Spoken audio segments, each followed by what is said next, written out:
everybody doing today? Good. Good? Doing good? Awesome. My name is Amber Jacobson, and I work at the NASA Goddard Space Flight Center in Greenbelt, Maryland. And yes, I flew probably like 14 hours, 15 hours to be here, but I am excited to be here.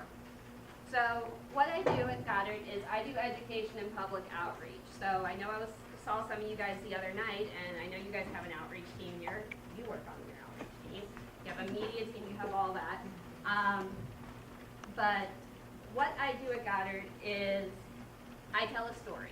And I've been telling a story, if you will, since 2005 when I first started at Goddard. I communicate. I tell NASA's message. I tell that in a variety of different ways. I tell it verbally, like what I'm doing right now. I tell it visually. I do graphic design. And I write it.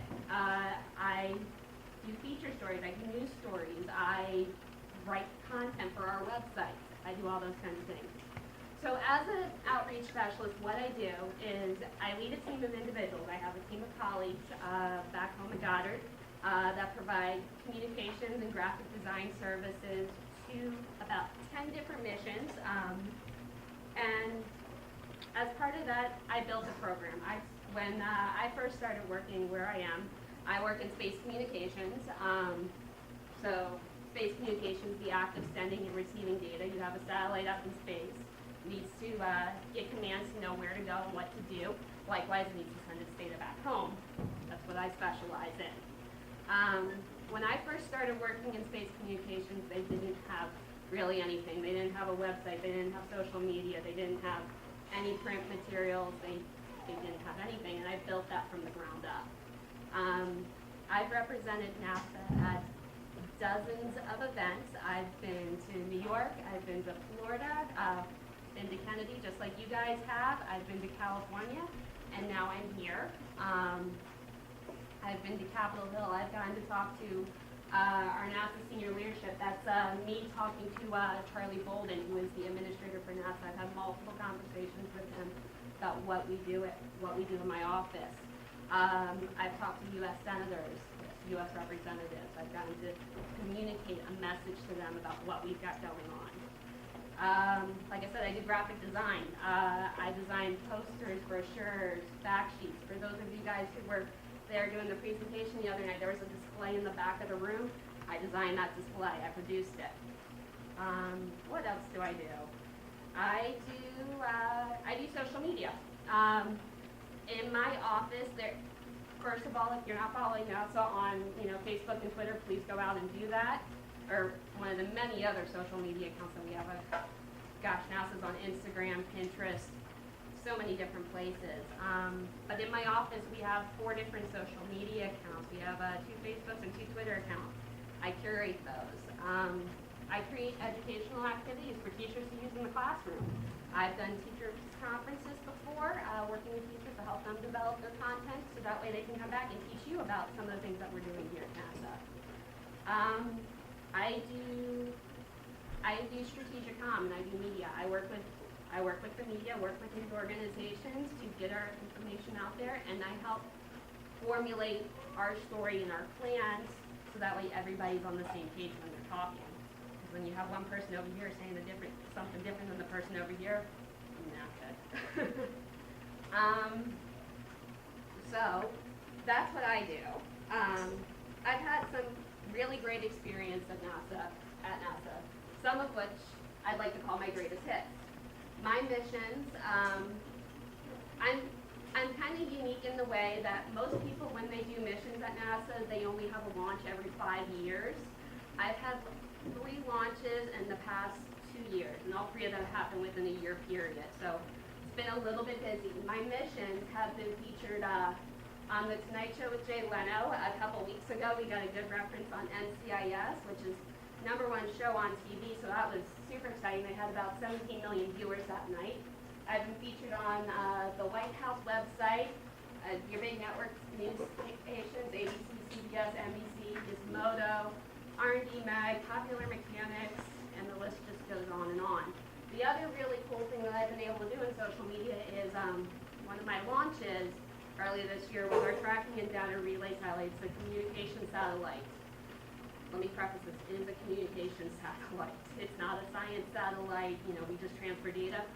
I was able to make 305 million impressions on Twitter with our launch. So pretty darn impressive, especially when you think that the launch I had prior to that was the Laddie satellite, only made about 230 million impressions on Twitter. So a comm satellite making that many impressions, I thought was pretty spectacular and pretty impressive. I've also won awards at NASA. I've won a Silver Medal Achievement Award, Group Achievement Award. I promoted projects that have won this year. Won the Popular Mechanics Breakthrough Award, made the R&D 100, and then other National Space Awards too. So that's some of the cool things that I do. But while I do all this cool stuff, I have a story. I came from somewhere. So I grew up, where I grew up is I grew up in a small town between DC and Baltimore. I'm trying not to step out of this camera's range here. He's fine. Just tell me if I move too far to one way or another. It's all good. I can turn. I grew up in a small town between DC and Baltimore. Where that cute little purple star is where I'm from. I went to a public high school, just like you guys are going to public high school, where I studied journalism. I studied journalism all 4 years. I thought, I thought in high school when I grew up I was going to be a journalist and I was going to work at a newspaper and do layout and design for them. Not exactly what happened, but that's okay. I love biology. One of my favorite things to take in school was biology, just because I liked studying humans. I liked understanding, seeing what made them tick. Likewise, I love psychology and sociology and anthropology too, just understanding people. And I heard some of you guys are in your school's band. I was in my school's marching band. I did flag corps too. Yes, I was a band geek.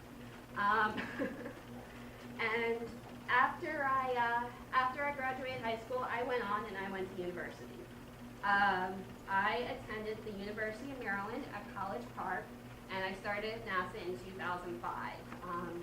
At College Park, I studied communications. I majored in communications, the PR kind, not the kind we actually do at my job.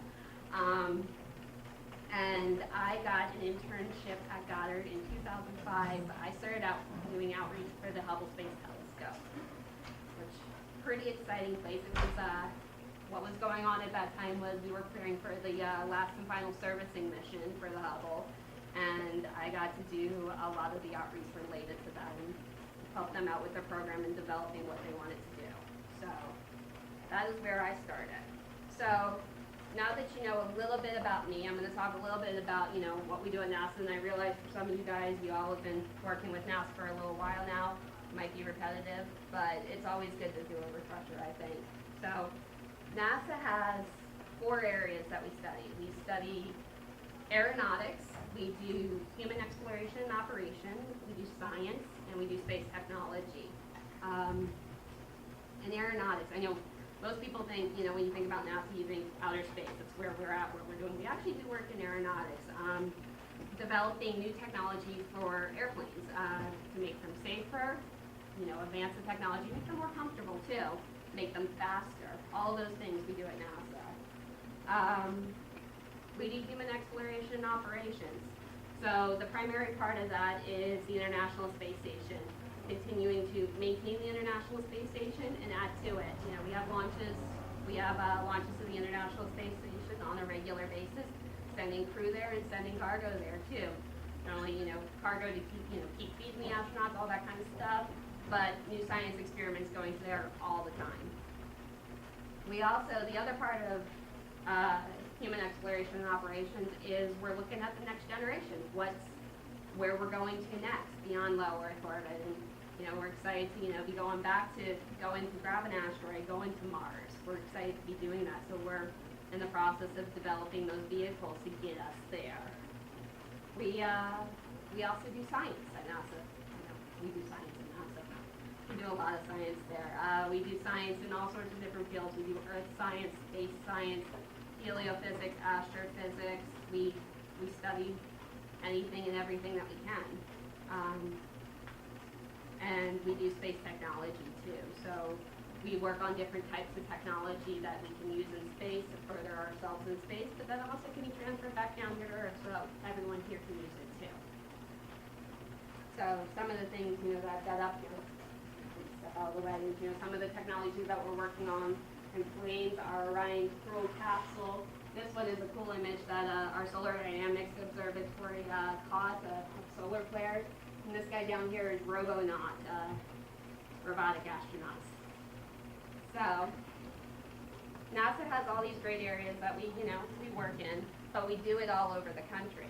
NASA has 11 field centers. We have more facilities beyond that 11 field centers, but these are the main ones. We have I'm excited if I have a prompt behind me to remind me of where all these places are. We have the Ames Research Center up in the San Francisco Bay Area. We have the Jet Propulsion Lab, the Armstrong Flight Research Center, Johnson, Stennis, Marshall, Kennedy, Langley, Glenn, headquarters, and where I work at Goddard. So we also have facilities like the Wallace, we have assembly facilities, the White Sands Test Facility in New Mexico. At Goddard, we also have IBM in West Virginia and GISS up in New York too. So we're all over the place. We're all over the country. In fact, we even have facilities here in Hawaii. You guys have seen, obviously, you guys know the observatories on Mauna Kea. We also have a laser ranging station over on Haleakala too. That's a NASA-owned station. So we're all over the place. And what we are is, we're more than astronauts. We're more than rocket scientists.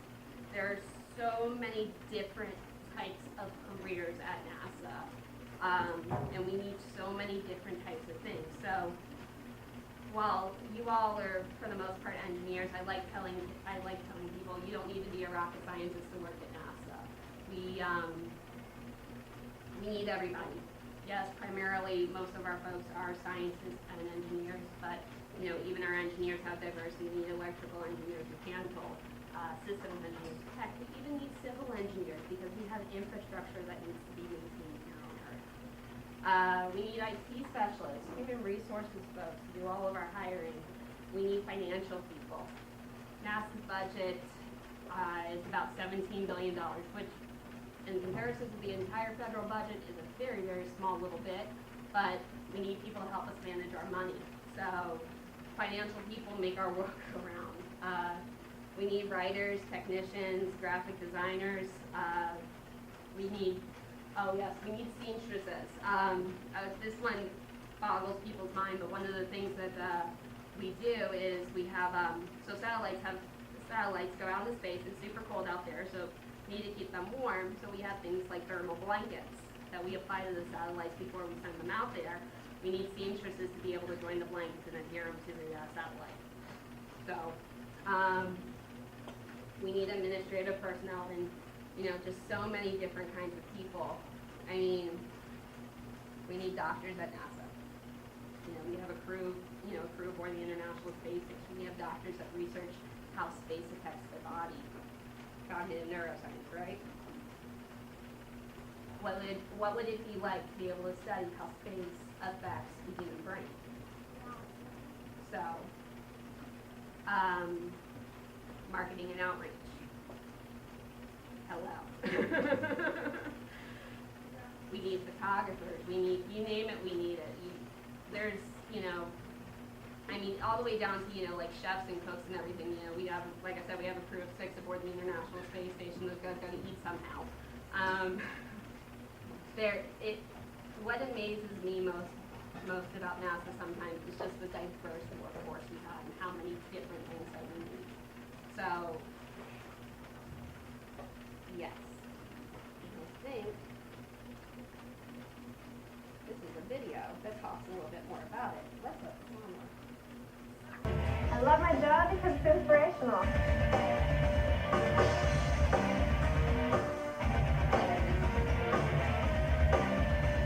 Me gusta mi trabajo porque traemos a varias culturas de todo el mundo para trabajar en un propósito único de explorar el universo.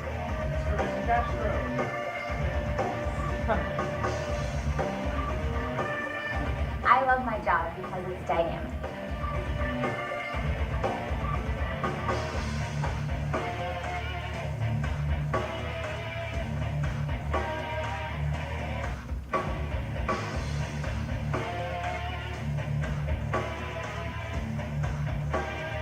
We just heard from NASA employees that are excited about their careers and love what they do. Do you want to accept? NASA's mission is to pioneer the future in space exploration, scientific discovery,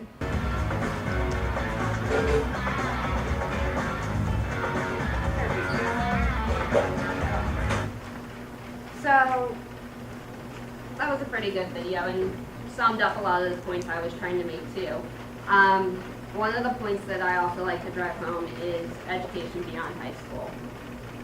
I'll be honest with you guys, getting a bachelor's degree is pretty darn necessary to work at NASA. There's not too many people with just a high school diploma there. There are some, but there's not many. Having a bachelor's is pretty necessary, and if you're planning on going into some of the engineering and science fields, having a master's, and if you're a scientist, a doctorate it's necessary to do. So when I heard you guys the other night, I heard a lot of really great schools that you guys are going to. Those are awesome schools. I love it. That's awesome. Keep with it. Stay in school, obviously, get your degrees. One of the other things that, I like to sit there and one of the other things I like to sit there and say is, obviously study math, study science, be heavily involved in those, but also, study writing, study history, study all of those things, become a well-rounded individual too. You have no idea how many times I work with engineers and I sit there and say, why didn't you take more writing classes? Just because, trying to communicate your ideas and trying to work with other people, it's so important to be, do those things too. Furthermore, I also said history classes. It's important to, know history, know where you come from, know what's happened, so that way you can learn from what other people have done, and then when we go and make decisions in the future, you know what others have done, you know what others are doing, you know what's, you know what you can do, what's logical, what's going to happen, all those kinds of things. The other thing too is internships. Internships are incredibly important. NASA offers internships for both high school students and college students. High school students, the internships are about a 6-week internship over the summer. College students' internships are about 10 weeks over the summer. And they're paid internships too, which is awesome. High schoolers get a stipend of $2,400, and college students, I can't remember whether it's $6,000 or $8,000. It's one of the two, but it's a pretty good stipend. Do you know if they cover travel expenses? They do not cover travel expenses. Housing. Getting there is on your own dime, but I think the experience to say, hey, I had an internship at NASA is worth, But they do cover housing. They do partnerships with housing. How those are included, I'm not exactly sure. I was just wondering if they'd spend all that money on their getting there and back, or whether they did that for We do have partnerships with housing. So for example, Goddard is right down the street from the University of Maryland College Park. The university during the summer opens up the dorms to our interns, and our interns are able to stay in the dorms at Maryland. So it's actually a pretty sweet deal. Our internships, they not only include a project that you're working on, you're making a real, honest impact on. They also have other perks too. You get to do networking events, career days, poster sessions. You get to tour our facilities, see all the interesting things that we're doing. Outside of what you're working on. Not that what you're working on isn't really, really cool, because I've seen some of these opportunities that have been coming through, and I'm kind of jealous. So those of you that I said thumbs down to, now I was just like, he's gonna say something important. No. quiet. Like internships, Yes. engineering internships, or multimedia internships. Basically, if it's a career at NASA, there's more than likely an internship to go with it. So, I was actually looking on the intern website last night at what internships have been put in for next summer already. The way I like to, when I put in internship opportunities for summer, I try to get my internship opportunity in by the end of the year, the calendar year, so that way, January and February that allows for applications to roll in on it, and then March to make the decision. So towards the end of the year, around the holidays, look at what's around for next summer. But, you know, if it's a career at NASA, there's more than likely an internship opportunity to go with it. I was looking today, I saw a lot of engineering ones out there, but one of the ones that struck my eye is they had an internship for a photographer at Goddard. So I was like, oh, that's cool. I've offered education and public outreach internships before. Obviously, there's going to be a lot of science and engineering ones too. I've seen, you know, financial interns in there, you know, technicians, all that kind of work as intern possibilities. So yeah, like I said, if it's a high school internship, it's lasting about 6 weeks, and college lasts about 10. So then, going even further than that, NASA also offers co-op positions. We talked about it a little bit in the video. Those are about 6-month-long positions at NASA for either college-age students or recent graduates. And you know, you were working directly for NASA. Those it's through the Pathways program, and those jobs are posted on the usajobs.gov website, along with all of our permanent careers too at NASA. Those are posted on that USA Jobs website. And then the other thing that I wanted to mention is you don't actually have to work for NASA to work for NASA. One of the other things that you can do is get into federal contracting. So, I mean, you guys have heard of Boeing, you've heard of Lockheed Martin, Northrop Grumman, all those big different contractors. We partner with them on a very regular basis. In fact, those of you guys familiar with the James Webb Space Telescope, Northrop Grumman is, you know, building that for us. We contracted out to them. For my satellite, for my tracking and data relay satellite that I work on, we partnered with Boeing for it. It's actually being, even though I work at Goddard and I'm in Maryland, the satellite was being built in El Segundo, California. So yes, we partner with lots of different companies and contract out, you know, building our satellites to them. So, and that is what I had. So, if you guys have any questions. What's an average day for an outreach specialist? Oh, it changes every day. So you got to hear a little bit about what I do. My average day is I'm coming in the morning. I get in about 8 o'clock every morning.